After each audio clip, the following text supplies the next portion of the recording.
খালি গায়ে একটা তলি পেঁচিয়ে কোনো রকম পায়ে ভর দিয়ে দেওয়াল ধরে দাঁড়িয়ে আছে জাঙ্কুক। মাত্র স্নান করে বেরিয়েছে, আর আমি ওকে ওয়াশরুমে দিয়ে আসার পর খাটে হেলান দিয়ে বসেছিলাম। কিন্তু তাকে দেখে অটোমেটিক আমার মুখ হা হয়ে যায়। সে আমাকে যে কিছু বলবে সেটার কান অব্দি আমার পৌঁছালো না।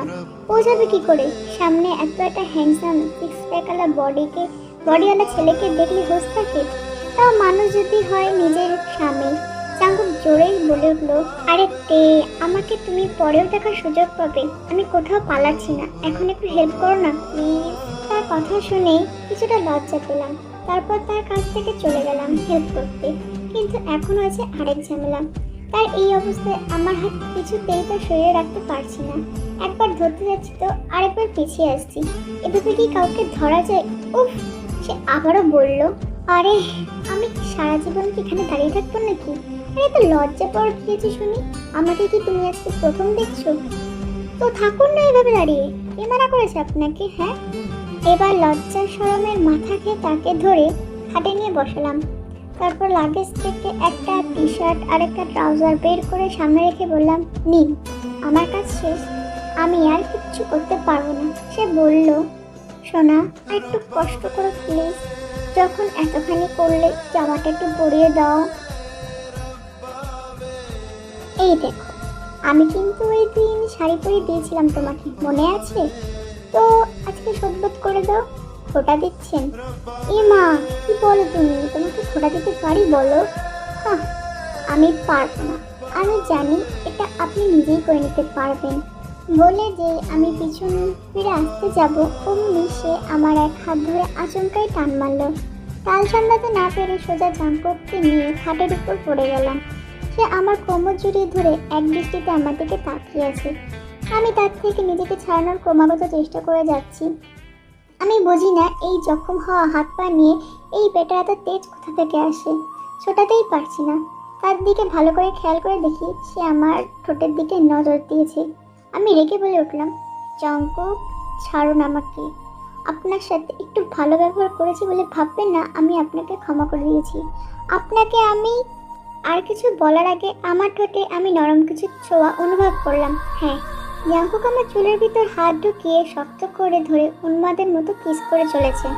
আমার এদিকে আমি তাকে বারবার নিজের থেকে সরানোর চেষ্টা করছি, কিন্তু আমি এতে ব্যর্থ। মাথাটা পর্যন্ত নাড়াতে পারছি না আমি। আগে হয় না হোক এটা মেনে নিতাম, কারণ তার আমার প্রতি রাগ ছিল। তাই আমার ইচ্ছা অনিচ্ছার কোনো মূল ছিল না তার কাছে। তাই বলে কি এখন আমাকে এসব মেনে নিতে হবে? আমার ফিলিংসের কোনো দাম নেই ভেবেই চোখ জোড়া বন্ধ করে জল ফেলতে লাগলাম। চোখের জলে কয়েক ফোঁটা গাল গড়িয়ে জাঙ্কুকের গালে পড়তেই জাঙ্কুক তাড়াতাড়ি আমাকে ছেড়ে দিয়ে ব্যস্ত ভঙ্গিতে বলে উঠল, এই তে প্লিজ কেঁদো না। আম সো সরি তে। সরি, আমি নিজেকে কন্ট্রোল করতে পারিনি তে। আর আর কখনো এরকম হবে না, বিশ্বাস করো। তাও প্লিজ এভাবে কেঁদো না। আমি এবার জাঙ্কুককে ছেড়ে উঠে সোজা ব্যালকনিতে গিয়ে রেলিং ধরে চোখ বন্ধ করে কাঁদতে লাগলাম। সে কেন এমন করে বারবার আমার সাথে? আমার ক্ষতগুলো সে আবারও তাজা করে দিল। না, এভাবে আর চলতে পারা যাবে না। এর একটা বিহিত তো করতেই হবে। এইভাবে কিছু সময় অতিবাহিত হওয়ার পর কাঁধে কারোর হাতের স্পর্শ পেলাম। হাতটা হালকা ফিরিয়ে দেখি জাঙ্কুক। তাকে দেখে আমি সাথে সাথে আমার চোখের জল মুছিয়ে নিই। সে আমার পাশে এসে দাঁড়ালো, দুজনের নজর সামনে। সে এভাবেই দাঁড়িয়ে শান্ত কণ্ঠে বলল, আমার থেকে চোখের জল আড়াল পর্যন্ত তুমি হয়তো জানো না, আমি তোমাকে তোমার থেকেও বেশি বুঝি। আপনার না পায়ে ব্যথা? ওটা তো তোমার কাছে আসার একটা বাহানা মাত্র। অতটাও পা মচকায় নিজে হাঁটতে পারবো না। আমি সামনের দিকে তাকানো অবস্থায় শান্ত হয়ে জাঙ্কুককে বললাম, আমি ডিভোর্স চাই জাঙ্কুক।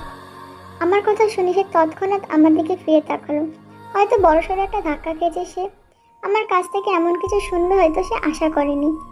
কিন্তু আমিও এবার নিজেকে নিয়ে ভাবতে চাই। অনেক হয়েছে অন্যকে নিয়ে ভাবা।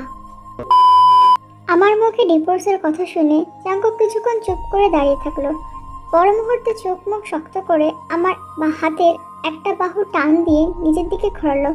তারপর আমার এক হাত মুচড়ে পেছন দিকে ঘুরিয়ে রেগে বলে উঠলো, ব্যাস, আমি আর কিছু শুনতে চাই না। অনেক বলেছো তুমি, আর একটা কথা বলবে না। মগের মুলুক পেয়েছো নাকি? বললেই হলো ডিভোর্স চাই।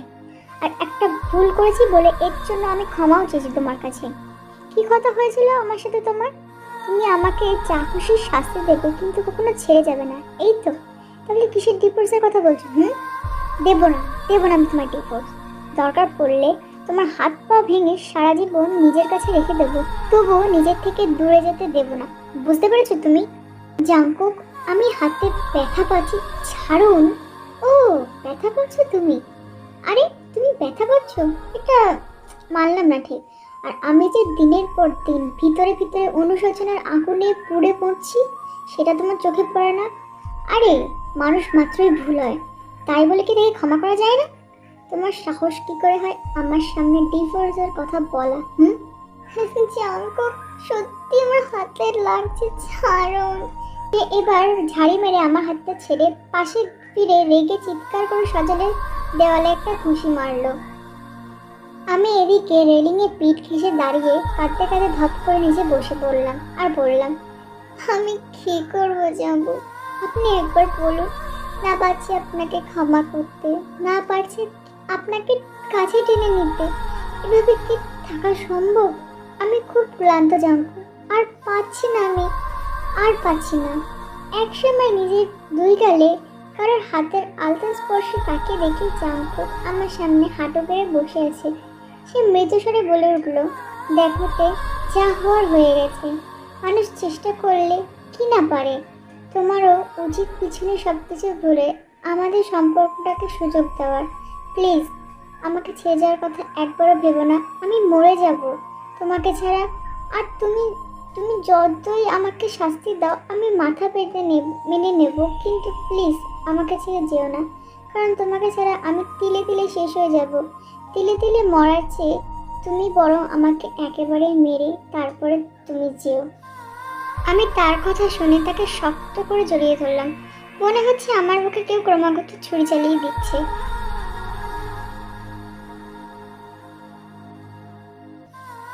শত হলেও আমি কখনো তার মৃত্যু কামনা করতে পারি না। আমি তাকে বললাম, দয়া করে প্লিজ এইসব আজেবাজে কথা বলবেন না আর মুখেও আনবেন না। তাহলে তুমি বলো ডিভোর্সের কথা আর তুলবে না, আর আমাদের সম্পর্কটাকে আরেকটা সুযোগ দেবে। আমি তাকে ছেড়ে নিচের দিকে তাকিয়ে হ্যাঁ সূচক মাথা নাড়লাম। একটা জায়গায় যাবে আমার সাথে? কোথায়? তুমি যাবে কিনা বলো, তবে প্রমিস করছি তোমার একটু বোরিং ফিল হবে না। যাবে? আপনার সাথে কখনো আমার বোরিং লাগে না, বরং খুবই ভালো লাগে। সবসময় আপনার আশেপাশে থাকতেও ভালো লাগে। সে মুচকি এসে আমার একটা হাত ধরলো। চলো। আমি বিশ্বসূচক দৃষ্টিতে তাকিয়ে বললাম, এখন? এখন তো দুপুর, বাইরে অনেক রোদ পড়েছে। এমন টাইমে বাইরে কেউ বের হয়? না না, যেতে যেতে বিকেল হয়ে যাবে, তাই এখনই বের হব। বাইকে জাঙ্কুকের পিছনে তাকে জড়িয়ে ধরে তার পিঠে মাথা রেখে বসে আছি, আর জাঙ্কুক বাইক চালাচ্ছে। বাতাসে আমার চুলগুলো বারবার উড়ে মুখে পড়ছে।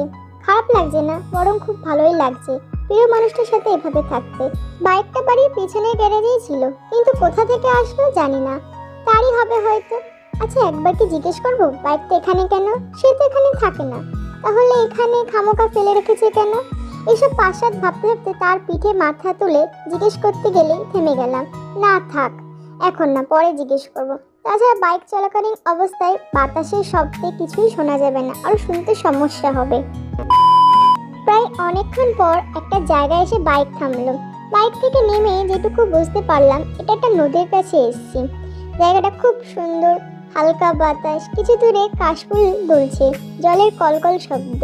বেশ নির্জন জায়গাটা। সন্ধ্যা রাতে আর বেশি সময় বাকি নেই, তাই রোদটাও নেই। তবে সূর্য ওঠার আগের এই লাল আভাটা আকাশে পরিষ্কার দেখাই দিচ্ছে, দেখতে বেশ অপরূপ লাগছে। আমি সামনের দিকে এগিয়ে গিয়ে দুহাত মেলে চোখ একদম বন্ধ করে নদীর পাড়ে এসে দাঁড়ালাম। অন্যদিকে আমার কোনো ধ্যানই নেই। জাঙ্কুক আমার পাশে এসে পকেটে হাত ঢুকিয়ে সামনের দিকে তাকিয়ে বলল, ছোট নদী। হোয়াট হোয়াট হা? বলছি এটা ছোট নদী। রোজ অনেকেই মানুষ এখানে আসে ঘুরতে, তবে এই সাইডটায় তেমন কেউ আসে না, এটা গ্রাম সাইডে। তবে আমার কাছে এই দিকটা বেশি ভালো লাগে। এখন সন্ধ্যা হবে, তাই এখন এখানটা ফাঁকা। ও, তবে এখানটাও খুব সুন্দর। আচ্ছা জাঙ্কুক, আপনি তো এখানে থাকেন না, তাহলে বাইকটা আসলো কোথা থেকে? ওটা জিমিনের জোড়াজোড়িতে কিনেছিলাম। ওর নাকি বাইক চড়তে খুব ভালো লাগে, প্রায় ওকে নিয়ে এখানে আসা হতো। তবে তার মৃত্যুর পর এখানে আর আসিনি। আজ প্রায় 1 বছর পর তোমাকে নিয়ে এলাম। আপনাদের ভাই বোনের মধ্যে খুব ভালোবাসা ছিল, তাই না? হ্যাঁ, আমরা একে অপরের বেস্ট ফ্রেন্ড ছিলাম। ও আমার কাছে সব কিছুই শেয়ার করতো। তবে কেন জানি না কায়ের কথাটা লুকিয়ে গেছিল। বলেনি কেন জানি না। বলতে বলতে জাঙ্কুকে চোখের দিকে তাকিয়ে দেখি 2-1 ফোঁটা জল গড়িয়ে পড়ছে। আমি কথা ঘোরানোর জন্য বললাম, চলুন ওখানে গিয়ে বসি। ঘাসের উপর অনেকক্ষণ যাবৎ আমি আর জাঙ্কুক পাশাপাশি বসে আছি। এই প্রথম তার সাথে আমার এতটা ভালো লাগছে। নীরবতা ভেঙে আমি বললাম, আজ বাড়ি যাবেন না? না। মানে? তাহলে কি রাতে এখানেই থাকবেন? সে হেসে বলল, আরে না, এখানে থাকবো কেন? তবে কোথায় থাকবেন? সে না হয় পরেই দেখতে পাবে। ইস, কেন এই ছেলের হাসিটা এত সুন্দর। আমি অপলক তার দিকে তাকিয়ে আছি। দাঁড়াও কিউটিরা, তোমরা একদম ভিডিওটা স্কিপ করবে না। আমি জানি তোমরা অনেকেই কমেন্টে বলবে যে কি আপু কেন ভিডিওটা এত ছোট করেছো। ছোট করার রিজন আছে। আসলে এই নেক্সট পার্টটা হবে শেষ পার্ট। এবার শেষ পার্টটা যদি আমি এর সঙ্গে দিই ভিডিওটা অনেকটা বড় হয়ে যাবে, সেই জন্য ওটা আমি কেটে অর্ধেকটা এখন দেখিয়ে দিলাম, অর্ধেকটা মানে লাস্ট পার্টটা তোমরা বেশ তাড়াতাড়ি পেয়ে যাবে, চিন্তা নিও না। আর একটা কথা, অনেকেই কমেন্ট করছে আমার পুরোনো ভিডিওগুলো আমি কবে দেবো।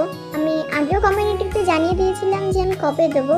আমি এখনও বলে দিচ্ছি, এই গল্পটা শেষ হওয়ার পর আমি আমার যত পুরনো গল্প আছে সেগুলোকে শেষ করার চেষ্টা করব। ওকে, টাটা।